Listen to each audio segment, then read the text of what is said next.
In dit bedrijfshandelgebouw in Ljouwert zitten protestarters. Marcia de Vries begon 2 maanden geleden een eigen bedrijf dat met biologische producten high-tea-parties organiseert. Een arbeidsongeschiktheidsverzekering had ze net. Ja, de meeste mensen doen dat eigenlijk niet.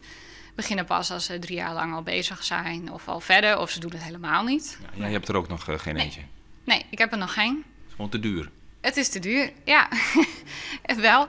En het geldt voor een protestarters. Zijn verzekering kost al gauw €400 in de mannen. SP en Partij van Arbeid in Ljouwert willen dat de gemeente de ZZP'ers meer helpt en presenteren daarom een plan met 3 haatpunten.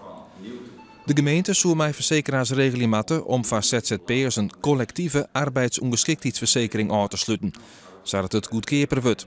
De banken houden de handen op de knip door een oelbregingskrediet of garant te steen, zodat de ZZP'ers geholpen worden kunnen. En een kantoor hier is duur. De gemeente maakt met makelaars en projectontwikkelaars regelen dat een bepaald percentage van nieuwe bedrijfsgebouwen inrichten wordt voor starters. Jaarlijks komen er alleen al in Ljouwert zo'n 100 ZZP'ers bij.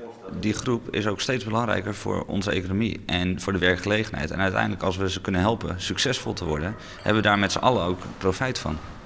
Ik vind het een heel sympathiek voorstel. En ik beschouw dit als een belangrijke ondersteuning voor de pogingen die wij doen om aandacht te hebben voor deze groep mensen. Je hebt ook veel verzekeraars. Je kan op veel verschillende manieren dingen verzekeren.